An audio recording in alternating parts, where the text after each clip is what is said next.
오늘 이사야 57장 15절과 사도행전 3장 19절을 회개와 부흥 이런 제목으로 하나님 말씀을 함께 나누겠습니다. 오늘은 부흥 시리즈 두 번째 시간, 회개와 부흥.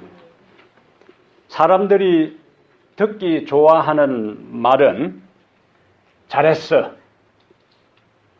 굿자, 수고했어, 내가 당신을 사랑합니다.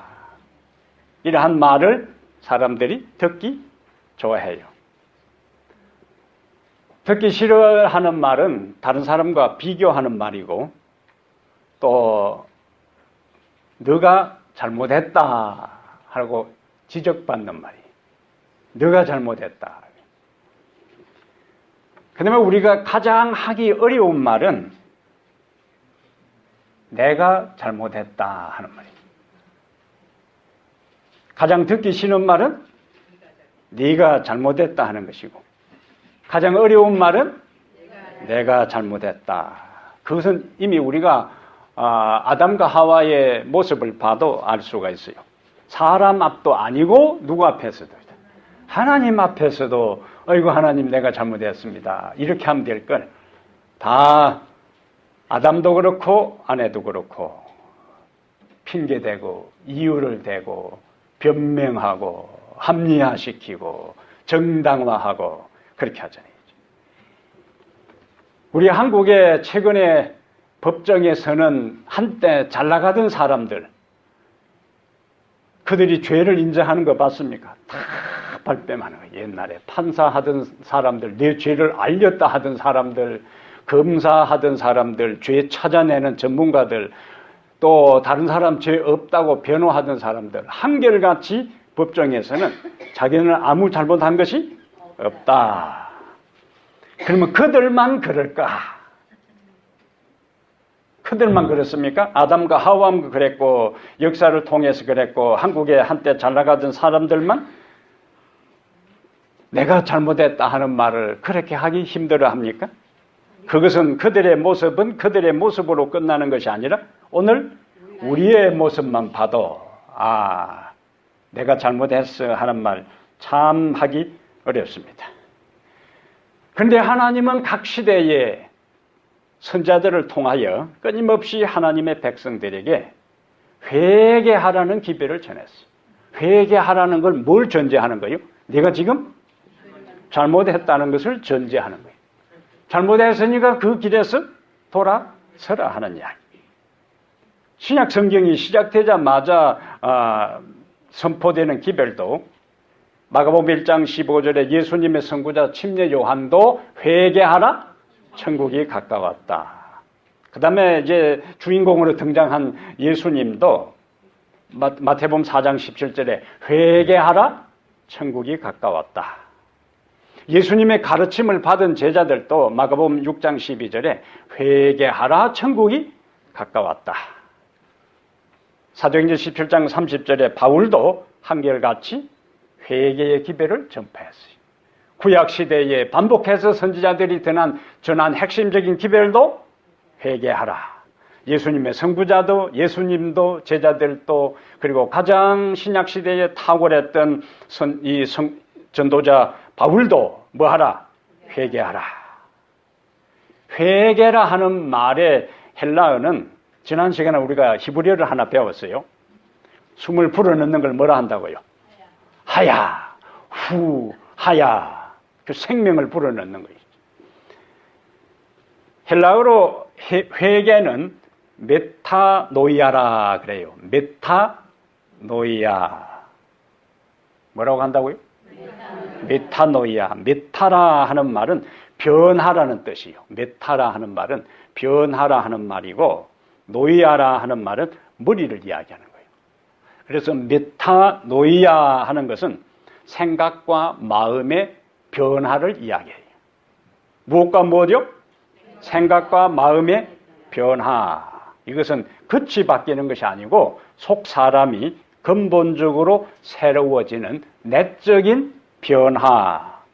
삶의 방향과 목적이 완전히 바뀌는 의식의 변혁을 뭐라 부른다고요? 메타노이아.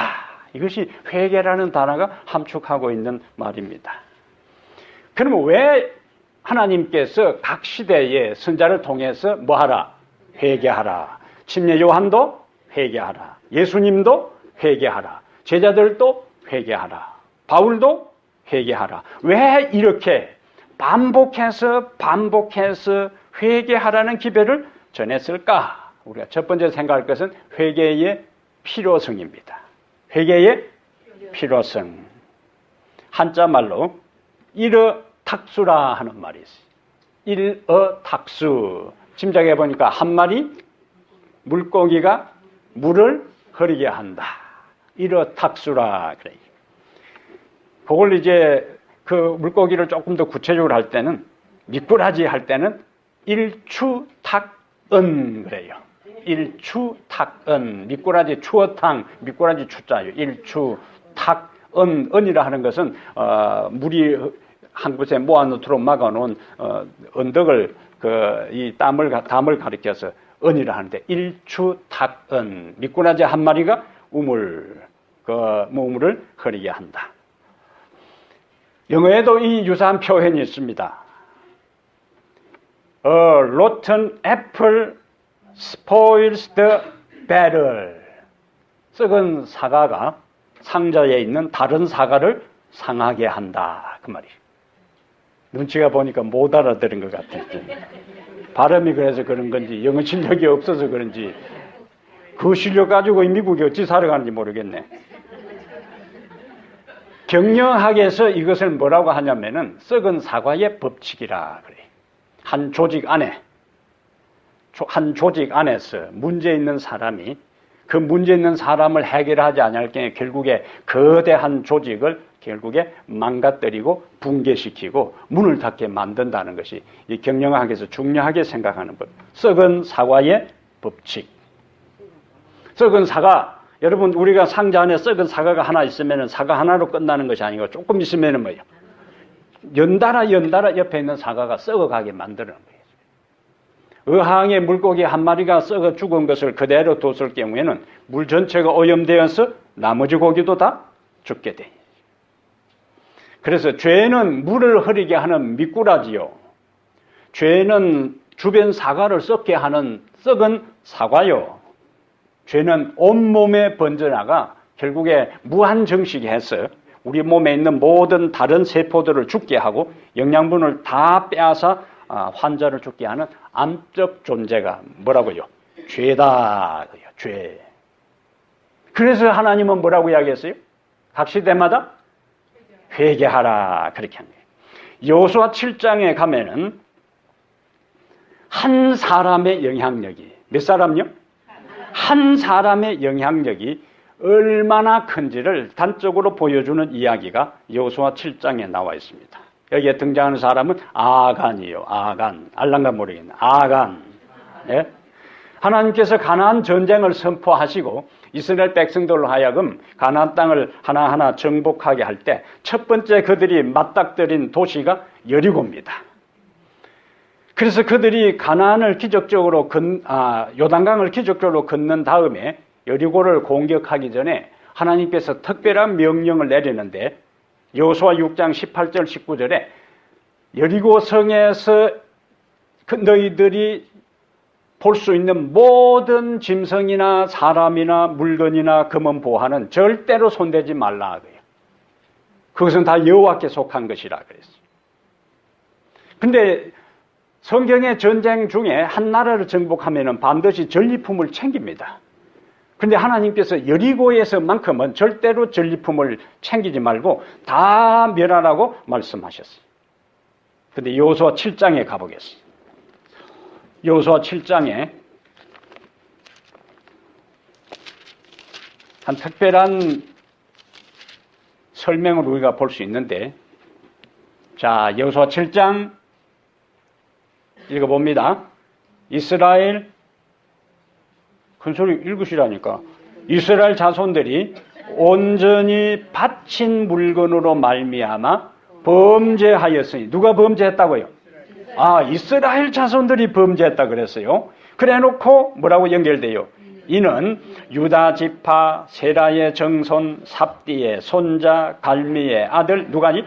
아간이 온전히 바친 물건을 가졌음이라. 그래 놓고 다시 여호와께서 이스라엘 자손들에게 진노하시니라.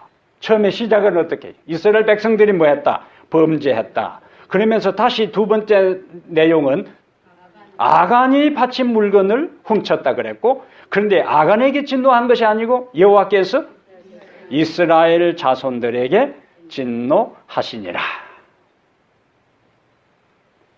여리고성을 기적적으로 하나님의 능력으로 그들이 정복했어요. 여리고성이 완전히 무너졌어요. 하루 한 바퀴씩 돌고 일곱 젠단에 7바퀴씩 돌고 나머지 큰 소리로 외쳤을 때에 성 전체가 다 붕괴되었어요. 그 다음에 그들이 정복해야 할 도시는 아이성이었습니다. 그러면 강력한 이 가나안 땅의 중심부에 자리 잡고 있는 가장 강한 성 여리고성을 그들이 바로 간단하게 정복한 다음이었으니까 이스라엘 백성들의 사기는 충천했어요. 그런데 그 다음에 성이 무슨 성이라고요? 아이성이라.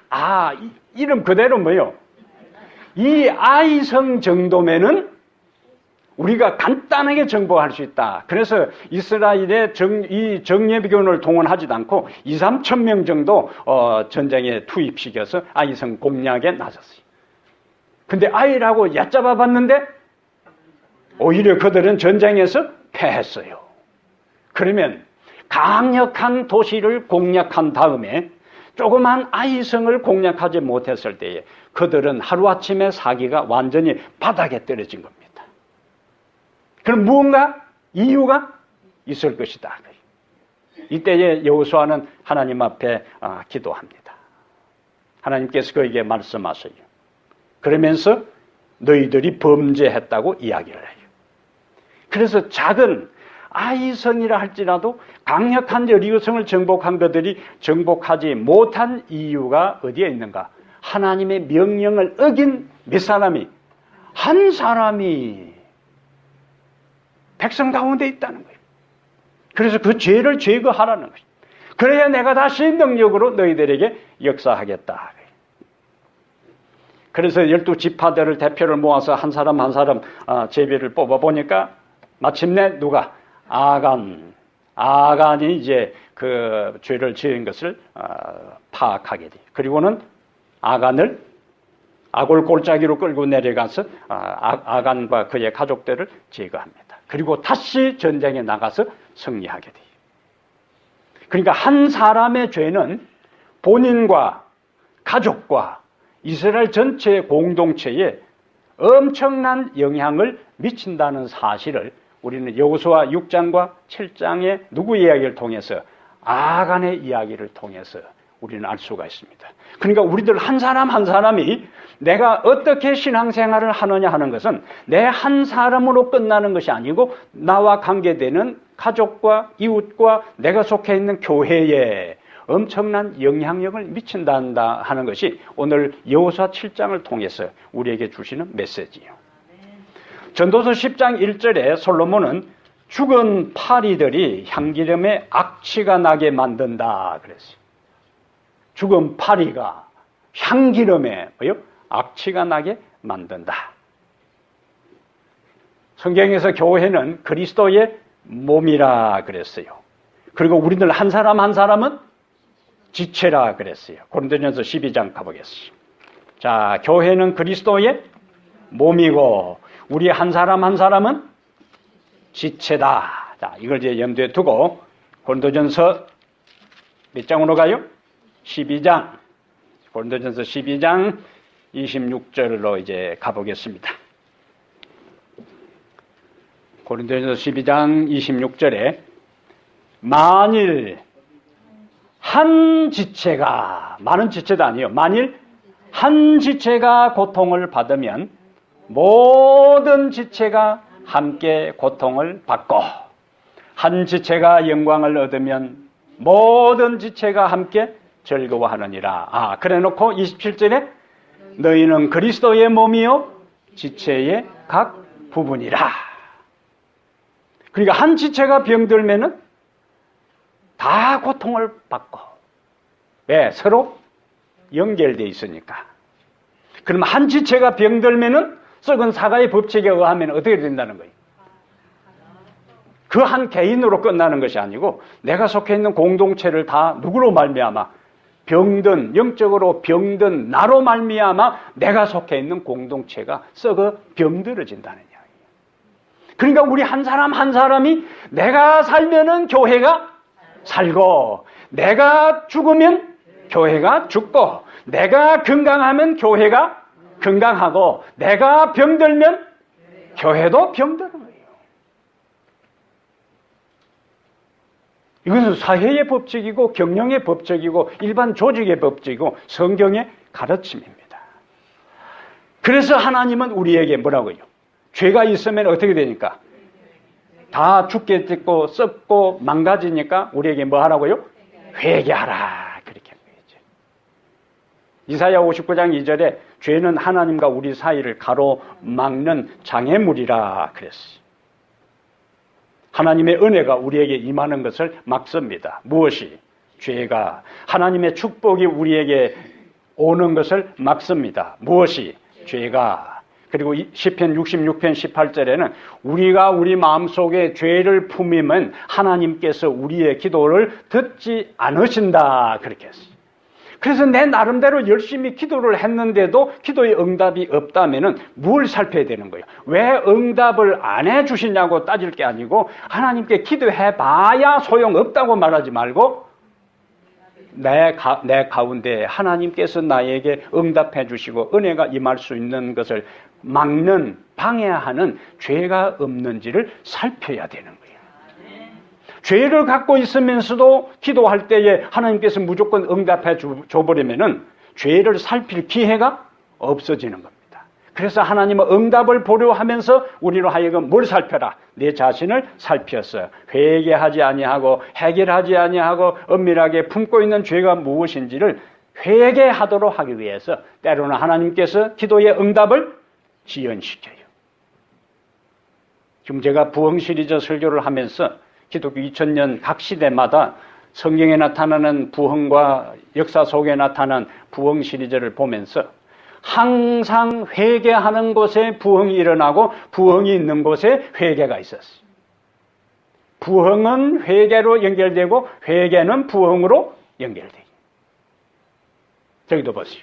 지극히 존귀하며 영원히 거하며 거룩하다 이름하는 이가 이와 같이 말씀하시되 내가 높고 거룩한 곳에 있으며 또한 통회하고 마음이 겸손한 자와 함께 있나니 이는 겸손한 자의 영을 뭐한다? 소생시키며. 이게 부흥이요. 부흥, 소생시키며 다시 살게 한다는 거예요. 그 다음에 통회하는 자의 마음을 소생시키려 함이라. 그 다음에는요, 너희가 회개하고 돌이켜 너희 죄 없이 함을 받으라. 이같이 하면 그 다음에 새롭게 되는 날이. 이게 부흥이요. 부흥, 리뉴얼, 갱신, 새롭게 됨이에요. 주 앞으로부터 이럴 것이요. 그러니까 왜 회개가 필요한가? 회개할 때에 우리가 뭐 할 수 있어요? 소생할 수 있고 부흥할 수 있고 새롭게 함을 경험할 수 있기 때문에 하나님께서 시대마다 뭐 하라? 회개하라. 그럼 이제 두 번째 우리가 생각할 것은 회개에도 종류가 있는가? 회개에도 종류가 있는가? 질문하는 걸 보니까 있다. 첫 번째 회개는 모욕하는 회개입니다. 모욕하는 회개. 모욕이라는 것은 전신을 씻는 거예요. 이것은 모욕? 알아들어야지. 아직. 예? 내가 뭘 했어요? 모욕. 오케이. 여러분, 이게 내 잘못을 바로 인정해야 되는 거예요. 예. 목욕하는 회개. 오늘 목욕하다가 다 시간 나가면 안 되니까 그 정도로 하고. 목욕하는 회개는 죽은 자가 다시 살아나는 회개를 목욕하는 회개. 신경 써서 이거 다음에는 이 단어를 사용 안 해야 되겠네. 어떤 회개라고요? 죽은 자가 다시 산자가 되는 회개. 아담이 선악과를 먹는 순간에 하나님의 생명에서 끊어졌어요. 그때부터 고린도전서 15장 22절에 아담의 후손된 모든 인류는 아담 안에서 죽은 자가 되고 말았습니다. 아담 안에서 다 죽었어요. 그래서 에베소 2장 1절에 아담의 후손으로 태어난 모든 사람들은 허물과 죄로 죽은 자들이라 그랬어요. 그래서 예수 안 믿는 사람들은 다 뭐요? 이미 죽은 자들이. 허물과 죄로 죽은 자들이. 근데 인간은 자기 자신이 죽었다는 사실, 실상, 현 주소를 망각하고 자신이 인생의 주인 노릇하고 자기 마음대로 인생을 살다가 결국 한 줌의 흙으로 돌아가고 말아요. 생명이 없으면 반드시 뭐 하게 돼 있다고요? 썩게 돼 있어요. 그래서 왜 죽는가? 하나님의 생명이 없기 때문에 죽고, 왜 죽으면 썩는가? 하나님의 생명이 없기 때문에 그런 거죠. 이것이 죄인의 운명입니다. 그러면 이런 때에 사랑의 하나님은 성령을 통하여 우리의 모습을 깨닫게 하는데, 첫 번째는 어떤 모습인가? 나는 사망의 존재다 하는 거예요. 하나님의 생명에서 끊어진 죽음의 존재라는 것을 우리로 하여금 깨닫게 하고, 그런데 예수님께서 십자가에 우리를 죽게 한, 사망의 존재가 되게 한 죄의 문제를 해결했으니까 그를 믿어라. 그 사실을 알고 받아들일 때에 인생의 완전한 방향 전환이 이루어지는데, 이것을 가리켜서 목욕하는 회개라 그렇게 하는 거죠. 설교 들으면서 자꾸 어떻게 발음하나 그거 신경 쓰면 안 되는 거예요. 주제 파악을 잘 해야지. 이것은 요한복음 13장에 예수님께서 제자들하고 마지막, 내가 가만히 설교를 하다 보면 자꾸 목욕하는 단어만 생각나가지고, 제자들하고 함께 마지막 최후의 만찬을 할 때에 예수님께서 제자들의 발을 씻어주려 하잖아요. 그러니까 베드로가 나서가지고 막 말리잖아요. 이 선생님이 이럴 수가 있냐고. 만약 내가 너희 발을 씻어줘야 하면 너하고 아무 상관이 없느니라 하니까 베드로가, 그러면은 내 온몸을 씻어달라고. 이 완전 때밀이 해달라는 이야기예요. 자기. 이때 예수님이 하신 말씀이 중요합니다. 이미 목욕한 자는 발밖에 씻을 필요가 없느니라 할 때, 목욕한 자는 하는 말이 예수를 받아들임으로 인생의 방향을 바꾼 그것을 가리켜서 목욕한 자라 그렇게 이야기한 거예요. 예? 그래서 이런 경험을 한 사람을 요한복음 1장 12절에 영접하는 자, 곧 그 이름을 믿는 자들에게는 하나님의 자녀가 되는 권세를 주셨고, 5장 24절에는 사망에서 생명으로 옮겼다 하는데, 이걸 가리켜서 중생했다 그렇게 하는 거예요. 그래서 언제 거듭나는가? 예수님을 개인의 구주로 받아들이는 그 순간에 하나님의 자녀가 되고, 우리는 거듭나서 누구의? 하나님의 자녀가 되는 거예요. 이런 경험이 없는 사람은 교회에 아무리 나와봐야 하나님 나라를 볼 수도 없고 하나님의 나라에 들어갈 수가 없어요. 왜? 예수님께서 요한복음 3장 5절에 너희가 거듭나지 아니하면 하나님 나라를 볼 수도 없고 하나님 나라에 들어갈 수 없다 그렇게 말씀하셨어요.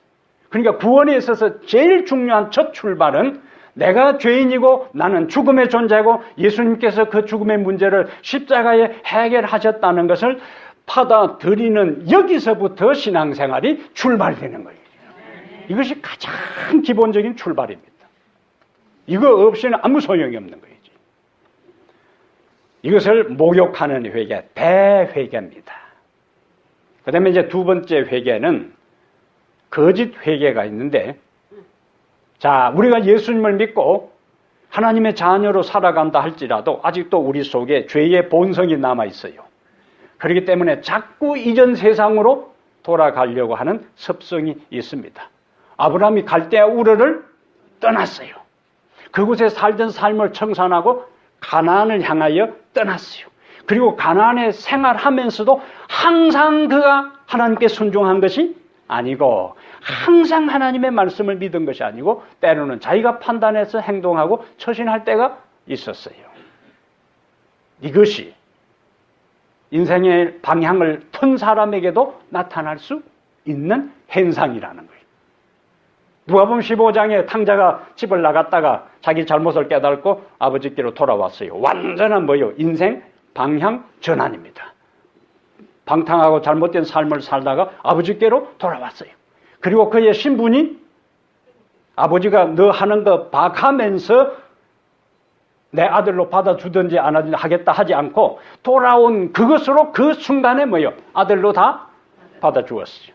그러면 자, 그는 인생의 방향을 경험했어요. 수정을 완전 전환을 경험했는데 그가 아버지 집에 생활하면서 이전에 나가기 전과 떠난 다음 하고는 바뀌어졌다 할지라도 아버지가 돌아가실 때까지 항상 순종만 했겠느냐? 항상 아버지를 만족시키고 한 번도 잘못한 일이 없었겠느냐? 그가 큰 인생의 방향을 수정해도 살다 보면은 뭐예요? 아버지께 대항하기도 하고 아버지의 말씀을 이전과는 같지는 않겠지만은 실수한 일도 있었을 것이다. 자, 이때에 하나님의 성령은 우리에게 잘못한 것을, 빗나간 것을 깨우쳐 주셔요. 그러면은 마음에 죄책감을 느끼게 됩니다. 이때에 나타나는 두 가지 반응을 고린도서 7장 10절에 하나님의 뜻대로 하는 근심이 있고 세상 근심이 있어요. 고린도서 7장 10절에 자, 첫 번째는 뭐예요? 하나님의 뜻대로 하는 근심. 그 다음에 세상 근심. 세상 근심의 바로 거짓 회개인데 세상 근심은 그냥 뉘우치는 거예요. 아, 잘못했구나. 내가 실수했구나. 그 대표적인 사람이 유다입니다. 마태복음 27장 3절에 그때에 예수를 판 누가? 유다가 그의 정죄됨을 보고 스스로 뉘우쳐. 여기 유다가 뭐 했다고요? 스스로 뉘우쳐. 그러면은 뉘우쳤으면은 그는 구원받아야 되는데 뉘우쳐 했지만은 그는 나중에 나가가지고 목을 메어 자살로 그의 인생을 막을 내려요. 여기서 뉘우쳐 하는 것은 행동으로 뒤따라가지 변화로 나타나지 않고 정서적으로 뉘우치고 후회하고 회한에 잠기는 이 단계의 이야기는 이것을 바로 거짓 회개라 그렇게 하는 거예요. 후회하는 거예요. 그냥 후회하는 것. 후회는 아무 소용이 없어요. 후회는 상황을 바꿔주지 않습니다. 야곱의 형 예서가 장자의 명분을 상실하고 난 다음 히브리 12장 17절에 이렇게 이야기합니다. 히브리 12장 17절에 너희가 아는 바와 같이 그가 그 후에 그 다음 말이 중요합니다. 축복을 이어받으려고 눈물을 흘리며 구하되 버림받아 회개할 기회를 얻지 못하였느니라. 눈물을 흘리며 하는 것은 뭡니까? 뉘우친 거예요. 그런데 왜 눈물을 흘렸는가? 축복을 이어받으려고 눈물을 흘렸다. 이것이 히브리서 기자의 표현이에요. 그러니까 내가 잘못해서 손해보고 내가 잘못해서 그 결과를 내가 겪고 그 다음에 또 내가 잘못한 그것 때문에 벌받고 손해볼 것에 대해 그 때문에 후회하고 뉘우치고 회한에 잠기는 그것은 진정한 회개가 아니라는 거예요. 발람이 나와요. 발람이 민수기 22장에 나오는데 모압 왕이 이제 이스라엘 백성들이 완전히 메뚜기처럼 오면서 점점 모든 주변 이방 민족을 정복해 오니까 비상이 걸려가지고 발람 선자를 초청해서 뭐하려고? 이스라엘은 뭐 하려고? 저주하려고 하는데 발람은 그래도 믿는 것처럼 좀 기다리시오. 내가 하나님께 물어보고 윤허를 얻은 다음에 내가 가겠습니다. 그거는 기도하고 자실 것도 없어요. 예?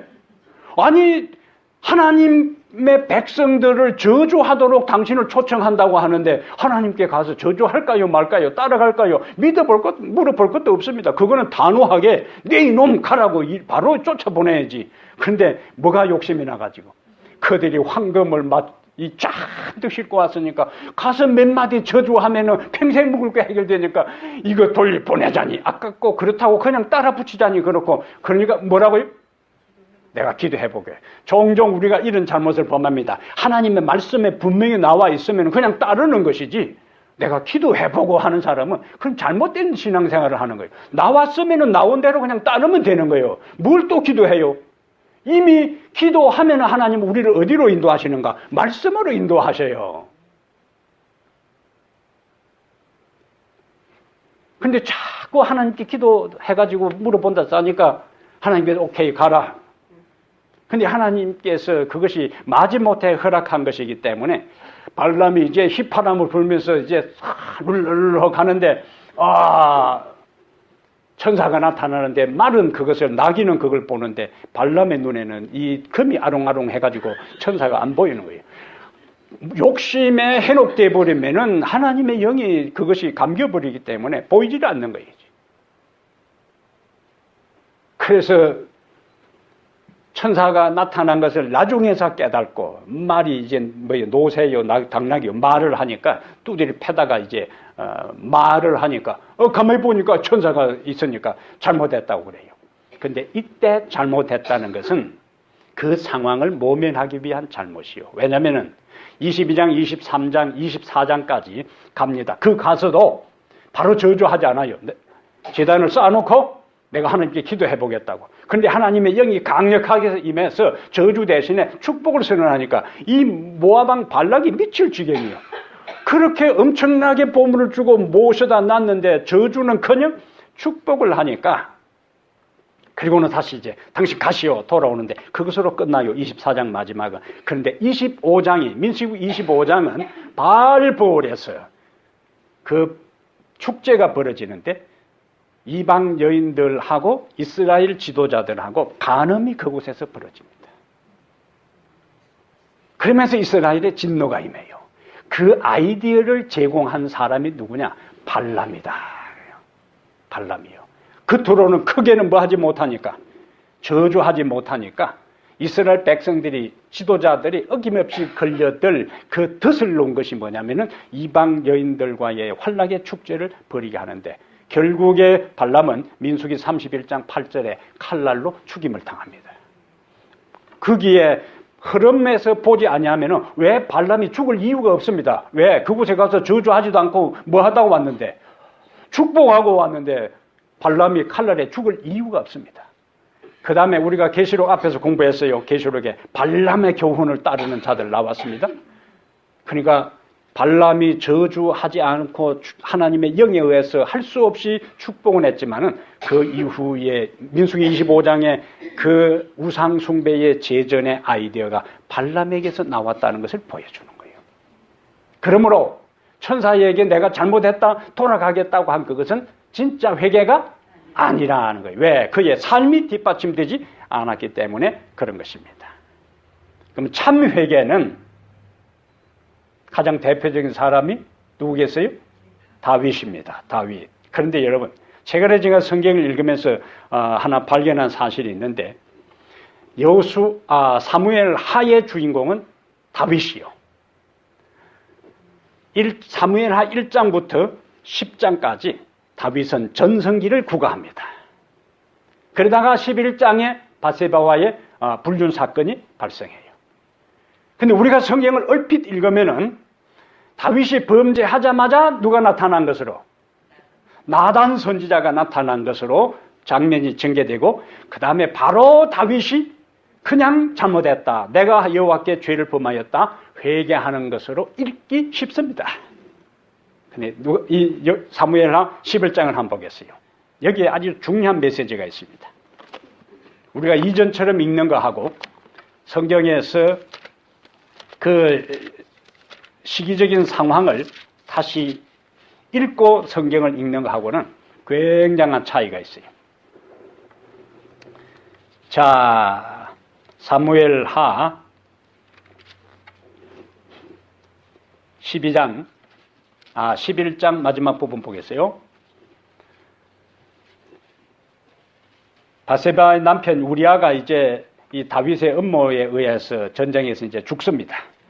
그 다음에 26절에 장례식을 마쳐요. 27절. 그 장례를 마침에 다윗이 사람을 보내 그를 왕궁으로 데려오니 그가 그의 아내가 되어 그에게 아들을 낳으니라. 근데 그 마지막 구절이 뭡니까? 다윗이 행한 그 일이 여호와 보시기에 악하였도다. 근데 여기서 우리가 주목해야 될 것은 그 다음에 이제 12장에 뭐냐면은 나단이 그냥 등장해요. 그러면 얼핏 읽으면은 다윗이 범죄하자마자 나단 선지자가 나타난 것을 보이는데 여기서 우리가 놓치지 말아야 될 것은 아들을 낳으니라. 최소한 아들 놀라면은 얼마 걸려야 돼요?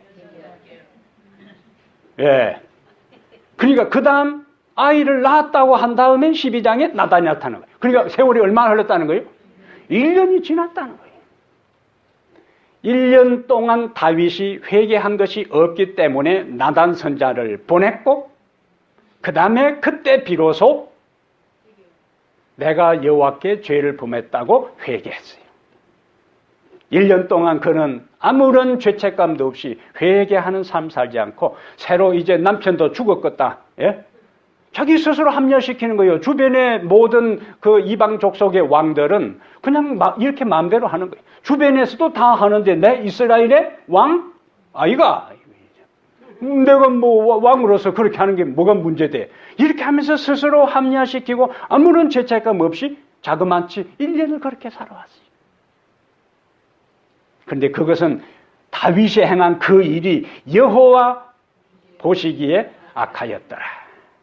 1년 동안 기다려도 회개하지 않을 때에 죄는 세월이 간다고 그냥 없어지는 것이 아닙니다.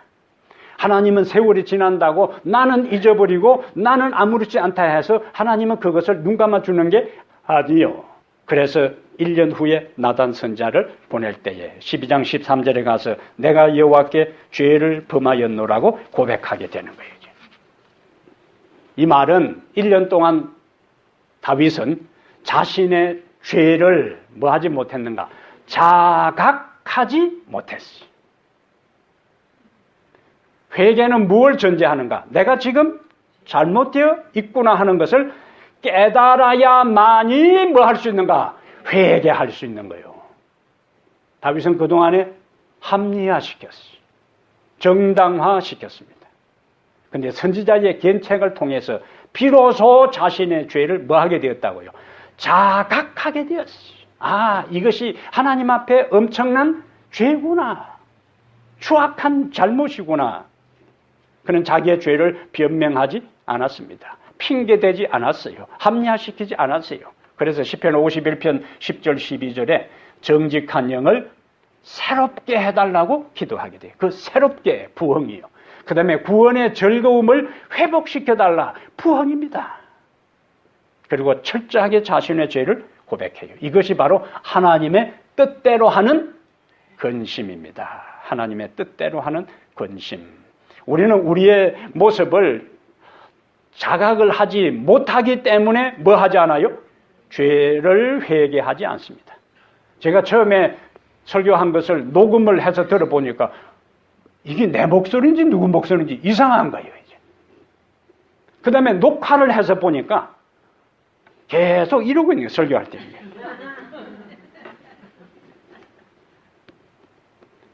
그거 하기 전에는 뭐죠? 내 모습을 몰랐어요. 그 다음에 어떤 사람은 설교할 때 꼭 설교하고 한 달락 끝나고 나면 그 사람은 자기가 그렇게 하는지 몰라요. 꼭 딱 세 단계로 이제 그렇죠. 그리고 자꾸 따라하지 마세요. 그러다 보면 자기들도 여러분들도 그냥 이러고 항상 왜 그런다고요? 자기 모습을 모르는 거예요. 오늘 하나님께서 우리의 모습을 자각하도록 영을 보내주시기를 바랍니다. 내가 하는 일, 내가 가고 있는 인생의 방향, 나의 삶의 모습이 주변 사람들이 다 한다 할지라도 그러니까 나도 괜찮다는 것이 아니라 주변 사람들이 다 내 주변 사람들이 모두 그렇게 당연하게 아무런 죄책감 없이 한다 할지라도 그것이 하나님의 말씀에 비추어서 바람직하지 않다 하는 깨달음을 오늘 성령을 통하여 우리들 한 사람 한 사람에게 깨우쳐 주시기를 기도합니다. 이것이 부흥의 출발이에요. 이것이 회개의 출발이에요. 사도행전 36페이지에 제자들은 약속이 성취되기를 기다리면서 성령의 약속이요. 제자들은 약속이 성취되기를 기다리면서 참된 회개로 그들의 마음을 겸비하게 하고 그들의 불신을 자복하였다. 오순절 성령이 임하기 전에 제자들의 준비 상황이에요. 성령 임하기를 기다리면서 뭐 했다고요? 참된 회개로 그들의 마음을 겸비하게 하고 그들의 불신을 자복했다. 그러면 회개의 완성은 어디로 나타나는가? 회개에 합당한 열매를 맺어야 합니다. 뉘우치고 후회만 해서는 안 되는 거예요. 유다의 뉘우침과 베드로의 회개의 결정적인 차이점은 유다도 뉘우쳤고 베드로도 예수님을 부인한 다음에 베드로가 박허에 나가서 심히 통곡하니라. 그런데 베드로는 그의 삶을 완전히 돌이켰어요. 그래서 제자 가운데 12제자의 수석 제자가 되었어요. 유다는 뉘우치고 끝나서 목매어 자살하고 끝나고 말았어요. 회개하고 돌이켜, 여기도 회개하고 뭐 하고요? 돌이켜 너희 죄 없이 함을 받으라. 누가복음 3장 8절에 침례 요한은 회개에 합당한 열매를 맺어라. 정로계단 22페이지에 회개란 죄를 설포하고 죄에서 떠나는 것을 의미한다. 죄를 뭐 하고요? 설포하고 그 다음에 죄에서 떠나는 것을 의미한다. 그걸 뭐라 한다고요? 회개요. 우리가 죄가 얼마나 악한 것인지를 깨달지 못하면 죄를 버리지 않게 된다. 그 다음 말이 아주 중요합니다. 진심으로 죄에서 떠나지 않으면 우리 생애에 진정한 변화가 일어나지 않는다. 진심으로 죄에서 떠나지 않으면 우리 생애에 진정한 변화가 일어나지 않는다. 내 삶이, 내가 오랫동안 신앙생활을 하고 교회를 다니고 어릴 때부터 모태교인, 삼육교육 여러 직책 상관없이 근데 왜 내가 변화가 없는가? 진정으로 죄에서 떠나지 아니했기 때문에 그래요. 아직도 하나님과 나만 알고 있는 죄 가운데 있기 때문에 나에게 뭐가 없다고요? 진정한 변화가 일어나지 않는 겁니다. 삼손은 이스라엘 역사 가운데 가장 힘센 사람으로 생각하면 삼손이에요. 하나님께서 삼손을 부른 것은 그로 하여금 블레셋의 그 노예 생활을 하고 있는 이스라엘을 구원할 사명으로 그를 불렀어요. 그런데 삼손은 그에게 주어진 모든 힘을 정욕을 위해서 남용했어요. 하나님께서 삼손이 빗나가자마자 그를 징벌한 것이 아니요. 사사기 읽어보세요. 기다리시고 인내하셨어요. 그가 여러 여인들을 취한다 할지라도 하나님께서 그에게 힘을 바로 거두지 않았습니다. 그런데 사사기 16장 20절에 가면은 여호와께서 삼손을 떠나셨다 그렇게 나옵니다. 그런데 여호와께서 삼손을 떠나셨다라고 나오고 삼손은 여호와께서 자기를 떠나신 줄을 모르고 있다 그렇게 기록하고 있어요. 그러니까 하나님께서 우리의 모든 삶에 바로 떠나지 않아요. 인내하셔요. 기다리세요. 그런데 하나님은 무작정 우리가 죄 가운데 있는 것을 기다리지 않습니다. 끝까지 고집스러 제기를 갈 때는 하나님은 떠나버리는데 가장 심각한 것은 하나님이 떠나버려도 우리는 하나님이 떠난 것조차도 모르고 아직도 하나님의 자녀로서 하나님을 믿는 것으로 착각하는 게 문제입니다. 하나님이 삼손을 떠났어요. 그리고는 체포됩니다. 두 눈이 다 빼였어요. 하나님이 떠나는 순간에 그에게 비극이 찾아옵니다. 하나님께서 여러 번 기회를 주셨지만은 그는 하나님의 인내를 남용했어요. 설마. 근데 설마가 뭐예요? 사람 잡는다고. 완전히 잡혔잖아요. 블레셋에 완전히 잡혔어요. 하나님은 끊임없이 우리에게 주변에 사람을 통해서 말씀을 통해서 말씀 묵상을 통해서 내가 현재의 나의 모습을 끊임없이 우리에게 말씀해 주실 때에 돌아서기를 바랍니다. 돌아서지 아니하면은 하나님이 떠나면은 우리의 인생은 끝납니다. 그런데 하나님이 언제 떠날지 우리는 몰라요. 그리고 떠난 것 자체도 몰라요. 이것이 위험한 것입니다. 우리가 시애틀을 가려고 하면은 북쪽으로 가야 되는데 오레곤 쪽으로 길을 잘못 들어서 내려간다면 잘못됐네 하면 어떻게 해야 돼요? 돌아서 엑지트로 빠져가지고 바로 턴해야 되는 거예요. 근데 잘못 왔네 보니까 또 그 다음 30분 잘못해 보니까 또 30분 에라 모르겠다 가는 데까지 가보자. 그러나 인생에 있어서는 오레곤까지 가서 돌아올 수 있지만은 영적인 삶에 있어서 에라 모르겠다 가는 데까지 가보자 하는 순간에 그 인생은 끝납니다. 그래서 내가 지금 가는 방향하고 잘못되었다는 것을 하나님의 성령께서 깨우쳐 주는 순간에 머뭇거리지 말고 핑계하지 말고 이유를 대지 말고 합리화시키지 말고 정당화시키지 말고 그 자리에서 바로 그 순간에 돌아서게 되기를 바랍니다. 근데 그때 돌아서지 아니하면 점점 돌아서라는 하나님의 음성이 심해집니다. 그리고 돌아서고자 하는 마음도 없어집니다. 나중에는 그렇게 사는 것이 당연하게 여겨집니다. 그리고 망하는 거예요. 그 한 개인만 망하는 것이 아니라 그가 속한 가정과 교회까지도 망하게 만드는 겁니다. 생애에 확실한 변화가 있어야 하며 하나님께 그리끼는 모든 것이 포기되어야 한다. 이것이 죄를 진정으로 슬퍼하는 결과이다. 정로의기단 39페이지에 있는 거죠. 생애에 확실한 변화가 있어야 하며 하나님께 그리끼는 모든 것이 포기되어야 한다. 이것이 죄를 진정으로 슬퍼하는 결과이다. 사랑하는 여러분, 주님을 개인의 구주로 다시 영접하는 인생의 방향을 전환하는 그 자리에 있게 되기를 바랍니다. 살다 보면 넘어질 수 있고 이탈될 수 있습니다. 죄의 결과를 슬퍼하지 말고 죄의 자체를 슬퍼하고 죄에서 온전히 돌아서기를 바랍니다. 그때 주께서 우리를 다시 회복시키시고 우리를 회복시키시고 살리시고 우리를 소생시키시고 우리에게 부흥의 은혜를 주실 것입니다. 그런 역사는 그 누구에부터 시작된 것이 아니라 바로 나 자신으로부터 시작될 때 우리의 가정이 살고 내가 속해 있는 교회에 부흥의 은혜와 역사가 일어날 것입니다. 부흥은 구호가 되는 것이 아니고 그 언젠가가 아니라 오늘 이곳에서부터 나의 모습에서 나의 잘못된 길에서 돌아서는 회개로부터 무엇이 시작된다? 부흥이 시작되고 다른 사람이 아니라 나에게서부터 시작된 것을 깨닫고 매 순간순간 성령이 나에게 깨워주신 음성에 귀 기울여서 여러분 모두가 새로운 부흥의 자리에 서게 되는 그 부흥의 길로 들어서게 되는 축복의 사람들 되기를 축복합니다. 왜 문주 다 끝내버리는? 오케이, 기도하겠어요.